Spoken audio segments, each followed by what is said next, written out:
Hello everyone, welcome to another vlog. Welcome to our YouTube channel Couple Bikers BD. আর সবাইকে জানাই ঈদের প্রাণঢালা শুভেচ্ছা, ঈদ মোবারক from Couple Bikers BD। এবং আশা করি সবার ঈদ খুবই ভালো কাটছে, কারণ অনেক দিন পরে এই লম্বা 9 দিনের একটা ছুটি সবাই কাটাচ্ছে। অনেকে ট্যুরে যাচ্ছে, অনেকে বাড়িতে গিয়েছে, বাড়িতে গিয়ে অনেকে আবার ট্যুরে যাচ্ছে, আবার বিভিন্ন জায়গায় ঘুরে বেড়াচ্ছে। কারণ অনেক সময় হয় কি, অল্প ছুটির কারণে আত্মীয় স্বজনদের সাথে দেখা হয় না, অনেকের সাথেই দেখা হয় না। বাট এবার সবাই খুব মন খুলে এনজয় করতেছে, ব্যাপারটা এরকম। বাট এই সব কিছুর মধ্যে বাংলাদেশে কিন্তু একটা স্পেশাল সেগমেন্টের বাইকের একটু আনাগোনা দেখা যাচ্ছে, আর সেটা হচ্ছে ক্রুজার সেগমেন্ট। ইয়েস, আমাদের যেরকম অ্যাভেঞ্জার বাইক আছে, এই বাইকটা আমাদের খুবই পছন্দ, কারণ ক্রুজার বাইক, এটা নিয়ে ঘুরতে খুব ভালো লাগে। সো এই ক্রুজার সেগমেন্টে কিন্তু বাংলাদেশে খুব আনাগোনা চলতেছে, কারণ সিএফ মোটো অলরেডি তাদের ক্রুজার লঞ্চ করে ফেলছে। তারপর হাইসাং হচ্ছে তাদের অলরেডি প্রায় বলতে গেলে 6টার মতো ক্রুজার বাইক তারা নিয়ে আসছে, 250 সিসি এবং 300 সিসির। ওকে, এগুলো নিয়ে তো কথা বলবো, বাট আজকে যেটা কথা বলবো সেটা হচ্ছে সিএফ মোটর ক্রুজার বাইকটা নিয়ে। সো চলেন দেরি না করি, এখনো যদি সাবস্ক্রাইব করে না থাকেন, ঈদের সালামি হিসেবে আমাদেরকে একটা সাবস্ক্রাইব করে দেন। ওকে, সো চলেন রিভিউটা শুরু করি। সো সিএফ মোটর যে ক্রুজার বাইকটা লঞ্চ করেছে সেটা তাদের সিএলসি সিরিজের যে স্টাইলটা রয়েছে সেই স্টাইলে ডিজাইন করা। এটা একটা 249 সিসির লিকুইড কুল সিঙ্গেল সিলিন্ডারের ডিওএইচসি ইঞ্জিন। এই বাইক 9800 আরপিএম এ 24.8 হর্স পাওয়ার উৎপাদন করতে পারে এবং 7000 আরপিএম এ 20.5 নিউটন মিটার টর্ক উৎপাদন করতে পারে, যেটা কিন্তু শহর এবং হাইওয়েতে ক্রুজ করার জন্য এনাফ পাওয়ার এবং খুবই আরামদায়ক একটা পাওয়ার আপনাকে দেবে।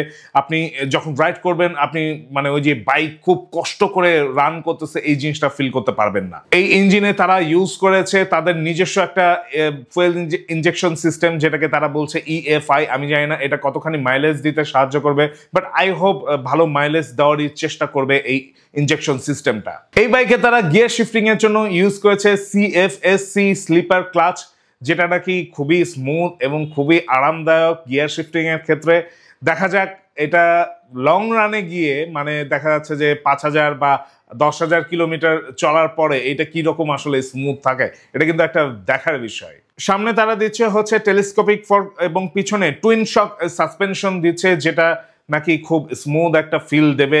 আশা করি ক্রুজ বাইকে সবচেয়ে যেটা বেশি ইম্পর্টেন্ট হয় সাসপেনশনটা, এবং এটার সাসপেনশন আশা করি ভালো হবে, কারণ আমাদের দেশের রাস্তা মাশাআল্লাহ এত সুন্দর, এই সাসপেনশনটা কিন্তু খুবই প্রয়োজন হয়। এবং ব্রেকিং সিস্টেমে তারা কিন্তু দিচ্ছে ডুয়েল চ্যানেল এবিএস সিস্টেম, যেটা কিন্তু ব্রেকিং এ দেবে একটা দুর্দান্ত এক্সপিরিয়েন্স।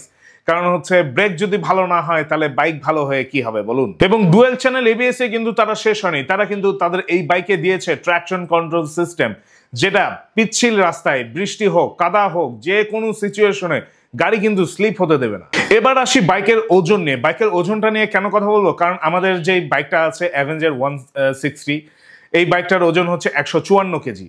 সো এই বাইকটা যখন নিয়ে রাইড করি শহরে আশেপাশে যাই জ্যামের ভিতরে, তখন কিন্তু বাইকের ওয়েটটা টের পাওয়া যায়। কিন্তু যখন আমি এই সিএফ মোটর সিএলসি ক্রুজার বাইকটাতে বসলাম, আমার মনে হলো যে বাইকটার ওজন অ্যাভেঞ্জারের চেয়ে অনেক কম, কিন্তু আসলে বাইকটার ওজন হচ্ছে 165 কেজি, যেটা অ্যাভেঞ্জারের চেয়ে অনেক বেশি।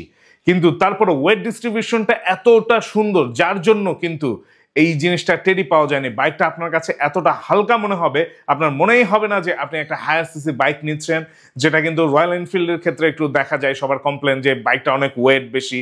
হ্যাঁ, ওইটা আবার 190 কেজি, বাট এটা 165 কেজি হিসেবেও ওয়েট ডিস্ট্রিবিউশনের জন্য এই বাইকের কিন্তু ওয়েটটা খুবই হালকা মনে হবে আপনার কাছে। এটার গ্রাউন্ড ক্লিয়ারেন্স কিন্তু 150 মিলিমিটার, সো মোটামুটি হালকা অফ রোডিং এর রাস্তায় কিন্তু এটা আপনি চালাতে পারবেন। বাট আবার আমাদের মতো যে সুনামগঞ্জে যেরকম অফ রোডিং করছে ওইরকম অফ রোডিং করতে যান না, ঠিক আছে, এতটাও আবার করতে পারবেন না। এবার আসি এটার চাকাতে। ভাই, এটার চাকা এত মোটা, আমি যখন এটার চাকাটা সামনের চাকা যখন দেখছিলাম, আমি সামনের চাকা দেখে একবার পিছন ঘুরে আমার অ্যাভেঞ্জারের পিছনের চাকাটা দেখছিলাম, কারণ সামনের চাকা হচ্ছে 130/90 সেকশনের চাকা এবং পিছনের চাকা 150/90 সেকশনের চাকা, যেটা কিন্তু ক্রুজার বাইকের সবচেয়ে একটা বিউটিফুল জিনিস।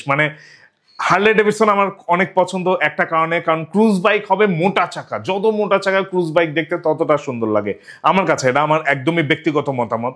সো আপনি যখন এই জিনিসটা দেখবেন, এই মোটা চাকা সহ এই বাইকটা দেখবেন এবং এই মোটা চাকায় যখন রাইড করবেন, ট্রাস্ট মি এই ক্ষেত্রে আপনি বলবেন মোটা ইজ বেটার, ঠিক আছে। সো এই চাকাটা আপনাকে রাইডে অনেক বেশি মানে কনফিডেন্স, কমফোর্ট সবকিছু দেবে, যেটার গ্যারান্টি কিন্তু আমি আপনাকে দেব। এই বাইকের সবচেয়ে আকর্ষণীয় যে জিনিসটা সেটা এবার আপনাদের সাথে শেয়ার করি।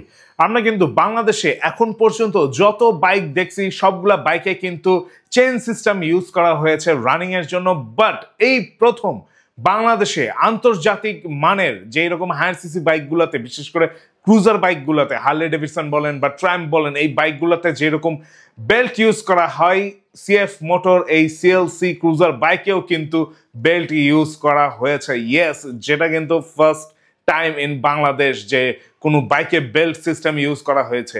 এটার যেমন সুবিধাও আছে তেমন অসুবিধাও আছে। সুবিধাটা আগে বলে দিই, এই সিস্টেমের কারণে আপনি আপনার বাইকের ভাইব্রেশন খুবই কম পাবেন, শব্দ খুবই কম পাবেন, আপনি যখন রাইড করবেন খুবই স্মুথ স্টাইলে রাইড করবেন।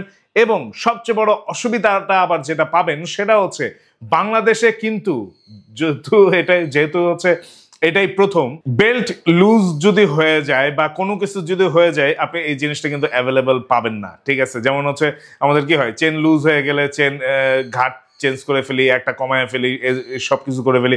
বেল্টের ক্ষেত্রে কিন্তু এটা পসিবল না। এবং যেহেতু এটা বাংলাদেশের প্রথম, বেল্টটা অ্যাভেলেবল সব জায়গায় পাবেন কিনা, কারণ যে কোনো সিচুয়েশনে যদি চেন ছিঁড়ে যায়, আমাদের চেন ছিঁড়ে গেলে আমরা কি হয়, যে কোনো একটা মেকানিকের দোকানে গেলে কিন্তু এটার একটা সলিউশন পাওয়া যাবে।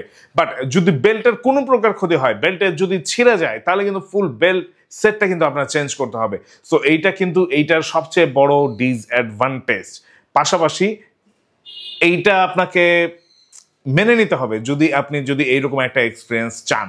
আমি এটাই চিন্তা করলাম, যদি এই ধরনের একটু আসলে ফিল চান, যেটা হচ্ছে আমরা কিন্তু স্বপ্ন দেখি যে হার্লে ডেভিডসন চালাবো, তারপর হচ্ছে ট্রাম্প চালাবো, যারা ক্রুজার লাভাররা আছি, ঠিক আছে, আমরা যারা এই জিনিসটা খুঁজি তাদের কিন্তু এই জিনিসটা একটু স্যাক্রিফাইস করতে হবে।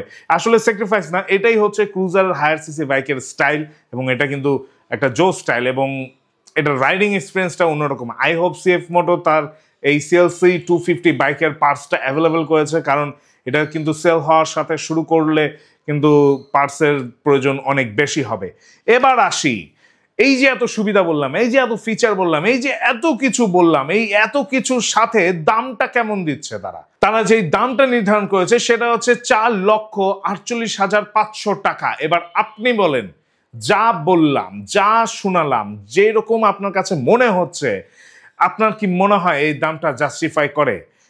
আমার কাছে মনে হচ্ছে এই দামটা জাস্টিফাই করে। কারণ ভাই 250 সিসির একটা ইঞ্জিন, ঠিক আছে, তার মধ্যে হচ্ছে বেল্ট সিস্টেম ইউজ করা হয়েছে, ডুয়েল চ্যানেল এবিএস দেওয়া হয়েছে, এত মোটা মোটা আমার মতো চাকা দেওয়া হয়েছে, আবার হচ্ছে মনে করেন যে ফুয়েল ইনজেকশন সিস্টেম রয়েছে, এরপর হচ্ছে আর কি বলবো, লিকুইড কুল ইঞ্জিন, কুলিং সিস্টেমটা এইটার সবচেয়ে বেশি ভালো জিনিস রয়েছে, ওয়েট ডিস্ট্রিবিউশনটা খুব ভালো, ক্লাসিক লুক, এই সব কিছুর সাথে আমার মনে হয় দামটা জাস্টিফাই করে। ও আরেকটা জিনিস বলতে ভুলে গেছি, এটার হর্ন যে জায়গায় পজিশন করা আছে ভাই, ওইটা দেখলে হাসি পাবে। কারণ বাই চান্স যদি কাদামাখা রাস্তায় এই বাইক নিয়ে আপনি যান, হর্নে খালি কাদাই লাগতে থাকবে। আমার মনে হয় বাইকটা কেনার পরে হর্ন যেখানে রয়েছে এই পজিশনটা একটু চেঞ্জ করে নিয়েন, নাহলে খুবই একটু ঝামেলা হতে পারে। এনিওয়ে, সো ঈদে আর বেশি বকবক করবো না, কারণ সবাই ঈদ এনজয় করতেছেন, তাই এই সময় আর বেশি বকবক না করি। আই হোপ এই ভিডিওটা আপনাদের ভালো লাগছে। যদি সিএফ মোটরের ক্রুজার বাইকটা আপনারা কিনতে যান, তাহলে এই ইনফরমেশনগুলো আই হোপ আপনাদের ডিসিশন নিতে সাহায্য করবে। সো ভালো থাকুন, সুস্থ থাকুন, সবসময় কাপল বাইকার্স ভিডিওর সাথে থাকুন, ঈদ মজা করে এনজয় করুন। দেখা হবে আগামী কোনো ভ্লগে। আল্লাহ হাফেজ।